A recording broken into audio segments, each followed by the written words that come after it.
got you to do at the start, remember? That's one of the best letters and the best first steps to healing your inner child. Write to them, tell them it's super powerful if you can find something that came out of it all, no matter how small, that you can be grateful for. So I'm like you, like I wouldn't swap anything. I wouldn't change a thing, because I'm really happy with where I am now, and I don't think I'd be who I am if I hadn't gone through all of that. When I actually got the courage to face all my trauma and healing, I brought color into my world. I'm becoming the best version of myself. I'm going after my dreams. I'm getting to do the thing I'm here to do, which is help other people as well. You know, life is so much more beautiful now that I've done that hard work of introspection. You know, so that avoidance is actually more painful than the facing of it. So, you know, no matter how hard it is, it's so worth it. It really is. It really, really is. When we get... Yeah, and doing a bit of visualization around that would really help, or writing a letter to your... That letter, that's what I got you to do at the start, remember? That's one of the best letters and the best first steps to healing your inner child. Write to them, tell them it wasn't their fault. Tell them that you love them, and tell them that you're going to take up that parent role now. See it as a child in front of you now that is looking for a mother, and be the mother that child never had. And when you get to love your inner child, then you'll end up loving yourself as well. And that's how we get to self-love, is by reparenting our inner child. Yeah, and I think, like what you were saying about not having the tools, I think when it comes to forgiveness, we often view the perpetrator, or regarding what Angela said, I hope it's made me a better mom. Yes, well, Carol is an amazing human being, so you did a really good job there. So yeah, you were definitely a better mom. Yeah, so I can't remember what I was going to say then. Yeah, I can't remember what I was going to say. What did you mention? Forgiveness again. Oh, yes. Oh, that was it. Yeah, so when it comes to forgiveness, sometimes we view the perpetrator or a group of people or the situation as the devil and evil, and yes, their behaviors may well have been like that, you know. However, if you are able to recognize that everybody, no matter what they've done, everybody is a human being, and that human beings make mistakes, and human beings are doing the best that they can with the tools that they have. Now, some people might have a shit bag of tools, you know, and you might have just been in the crossfire, or you might have just been unfortunate enough for that person to be a parent, or, you know, cross paths with them, or they might have been your boss, or, you know, but understanding that doesn't mean condoning the behavior, but understanding that healed people don't hurt people, you know. Only unhealed people hurt people. Yeah. So yeah, the phrase is hurt people, but heals people, heals people. That's the one. Yeah. Yeah. And that's it. And we have to understand that everything people do is a reflection of them and their own inner wounding. Yeah. So, you know, remember, it was never ever about you, and it's never about the child. It's never our fault. It really isn't. Did you say you're going to try some journaling? She's written journal, but I don't know what that means. Yeah, journaling is a great thing. So just getting it all out, and that's the thing. We have such built up trauma, and writing it down on a piece of paper, even burning that letter afterwards. Just do it. Get it all out. Get it out. Get it out. Just get it out. Scream it out. You know, any kind of. And you know what I find as well is writing a letter. Write that letter to your parent. You know, that parent that hurt you, and get that anger out on a piece of paper. Tell them how you feel. Go, shout at them through the piece of paper. You know, this is how you made me feel. This is how you made me upset me. You know, and then burn that piece of paper. You don't have to send the letter. But it's a great way of getting that anger out of your system. And it's like punching a punching bag. Or, you know, actually picturing that person in front of you and just shouting at them and saying, fuck you for hurting me. Like, you know, that's what's great by writing it out as well. Just get it out of you. Just once it's out of you, it's such a relief. It really is. Emotions are energy, and so if you are suppressing it, it's damaging your It body, and it's is. damaging It is. your thoughts, and it's damaging how you show up in the It's world. this Yeah. toxic energy festering inside you, and that anger, that's why you were angry, that's why you were frustrated. We need to get it out. Just that's actually, I saw this quote the other day, this meme. It's like when you're advising someone and then you realize, oh, I need that advice myself. I'm going through a few triggers myself lately, so I might do a little bit of writing stuff out. Yeah. Yeah.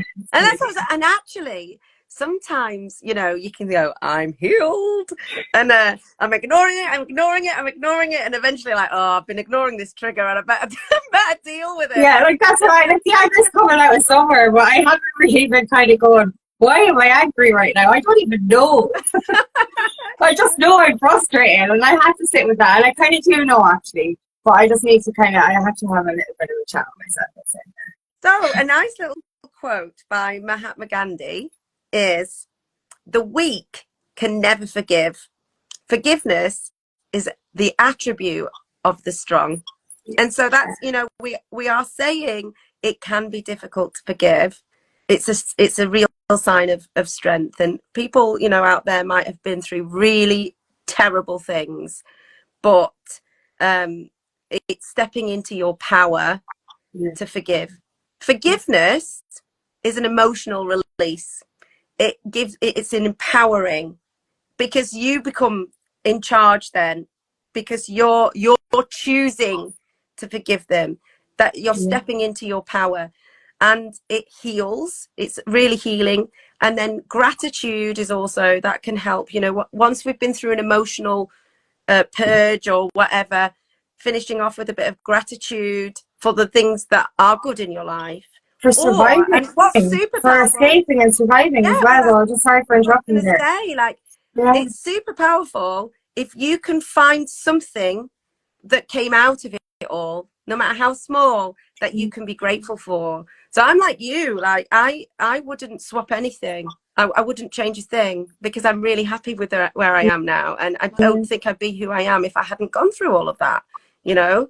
So yeah, it improves relationships as well. So if you're somebody who, some people think it's shameful to say sorry, and some people might say sorry to you anyway. So some people might not say sorry for small things, but even sometimes people can say sorry, and people won't forgive, you know. So forgiveness is not about someone saying sorry. It's about you choosing to forgive, because somebody could say sorry, or they might even say they've forgiven you. You know, you might do something, accidentally upset someone. You might say, I'm sorry, and they might forgive you, forgive you, but then they'll keep bringing it back up. So they haven't forgiven you, you know? So forgiveness is nothing really to do with the other person. It's to do with you. Yeah. It's not, it's really not. Like, you know, I was able to forgive the worst things that happened to me.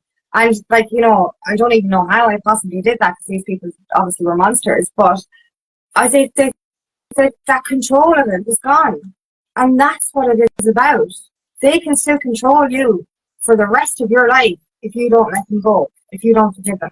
And I know it sounds weird, but you're, as I said, you're not condoning behavior. You're telling them to fuck off by forgiving them, really. Yeah. And letting go of the past, it is so important, because the power isn't in the past. The power is in the now. And any moment that you spend stuck there, you're not here now, making wonderful things happen for yourself, enjoying and experiencing every moment that you have, you know, good and bad, you know, or you feeling stressed. We're here to experience. So it's not about bad emotions. It's about good and bad emotions. It's about experiencing and understanding and being curious and taking one step forward every single day in the direction that you are capable of or want to be going. Yeah. Another couple of good quotes that I found. This one's a Nelson Mandela one. The greatest glory in life lies not in never falling, but in rising every time we fall. Yes. We are warriors, we're survivors, we're here, we're so much stronger. You know, we're not victims. We can still be victims if we want to be, But we're not victims anymore. We're survivors, and we're stronger because of what we've been through. Yeah. We really are. And my favorite quote that I got from, well, yeah, from Women's Aid, actually, when I was working with Women's Aid, so it's for like 11, 12 years ago, is never be afraid to fall apart, because it's an opportunity to rebuild yourself the way you wish you had been all along. Yeah. And I feel I like, love that. and I've done the rebuilding on more than one occasion. It's like what we say, it's like this, you know, and every time that you recover, you're so much more strong, you know. We really are, and like we're more beautiful because we get to choose it as well. Because we weren't our true selves when we were unhealed. We were a product of our abuse. We were a product of our trauma. So you know, we were never our true, authentic selves. Now we are, because we got to put those pieces back together beautifully. And you know what I like to see as well is like this metaphor I had was the pieces were black and white. But now they're all, the jigsaw now that we put back together is rainbow colours. Oh, yeah, I like that. Yeah, I love a good metaphor. That's all I've got. Anything else? Yeah. No, I think, no, we covered a lot there, in fairness. We did really cover a lot. It is just, it's so beneficial. Like, we avoid trauma, we avoid that pain, we avoid our demons. And, you know, I was drinking to avoid demons, I was taking drugs to avoid demons, I was, you know, not in silence to avoid listening to my thoughts. We think it's so hard to do the thing, to face that stuff again. But it's even harder to keep it bottled up. It's even harder to lock it in. You know, I spent so many years of my life in this constant battle, this constant cycle, this constant circle, repeating the same things over and over again, attracting the same toxic relationships over and over again, thinking I couldn't succeed in life, thinking I couldn't reach for the stars, thinking that life was going to be mundane, boring, black and white, all my whole existence. But when I actually got the courage to face all my trauma and healing, I brought colour into my world. I'm becoming the best version of myself. I'm going after my dreams. I'm getting to do the thing I'm here to do, which is help other people as well. You know, life is so much more beautiful now that I've done that hard work of introspection. You know, so that avoidance is actually more painful than the facing of it. So, you know, no matter how hard it is, it's so worth it. It really is. It really, really is. When we get to the other side, when we get through that tunnel of darkness, it's so much beautiful. The walk to the top of the mountain is hard, but the view from the top is beautiful. Yeah, and it's going back to the first quote. Sometimes you don't feel the weight of something you've been carrying until you feel the weight of its release, until you put that down. I find that, you know, because I've talked about this, my clutter. It's only when I tidy an area and I was like, oh, you know, I don't realize it's affecting me until it's not there. You know, and it's the same with trauma, isn't it? It's the same with not letting go of the things that have hurt us. Yeah. And if you would like some coaching on inner child, which I highly recommend, Angela is a fantastic inner child coach. So reach out to her if you would like some support. It's one of my favorite tools for helping people to rediscover themselves and to rediscover that love within themselves. Because when we can unconditionally love our inner child, we can unconditionally love ourselves, which will mean that we can unconditionally love the world around us. So it's a win-win situation when we face that trauma. Absolutely. And to finish, join Teacher Mindset Matters. It's our free Facebook group where it's full of coaches. Angela's there, I'm there, there's Mariusa who's joined us. Hi Mariusa. All sorts of different coaches. I think there's like about 15 of them in there now. So they cover nutrition, they cover like family stuff, like taking care of yourself as a busy mum and factoring your, you know, time in for yourself. We've got transformational coaches.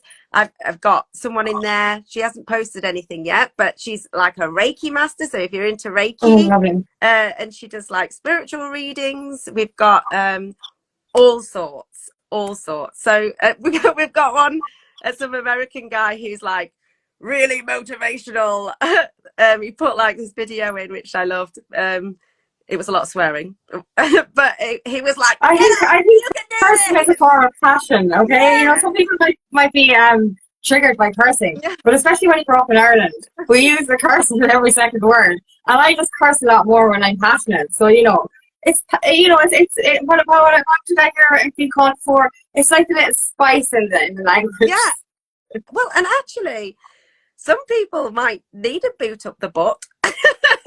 So that was kind of his kind of style. So there's lots of different you know, whatever you're wanting to work on. And if there isn't somebody there who is a specialist in the area that you want to work on, I will find you one, because something that I have a lot of contact with is coaches. So we've got stress management And coaches. in fairness, something with me, Carol, we both have such a wide history of different traumas. And I know that sounds terrible, but we have a lot of different experiences. So our coaching might, you know, specify a certain thing, but we can actually help you in a wide range of areas. So don't be afraid to ask a question, because you never know. Myself and Carol have so much experience that we could be able to help you in any aspect. Yeah, absolutely. And please reach out. And in Teacher Mindset Matters, you can ask a question and we can help you problem solve it, or give you some tips or advice on things that might work, that might move you forward. And it's free. And there's lots of nice little posts, motivational posts and uplifting posts to, it's just nice. I think sometimes our logarithm can show us some really depressing stuff, and it's nice to have an influx of have a great day kind of posts. Exactly. Yeah, happy, a bit of positivity in your life. Yeah. Exactly. So all right. Teacher Mindset Matters on Facebook. Join us. We're the only one. Right. See you next week. Bye, everyone. Thanks for watching. Bye-bye.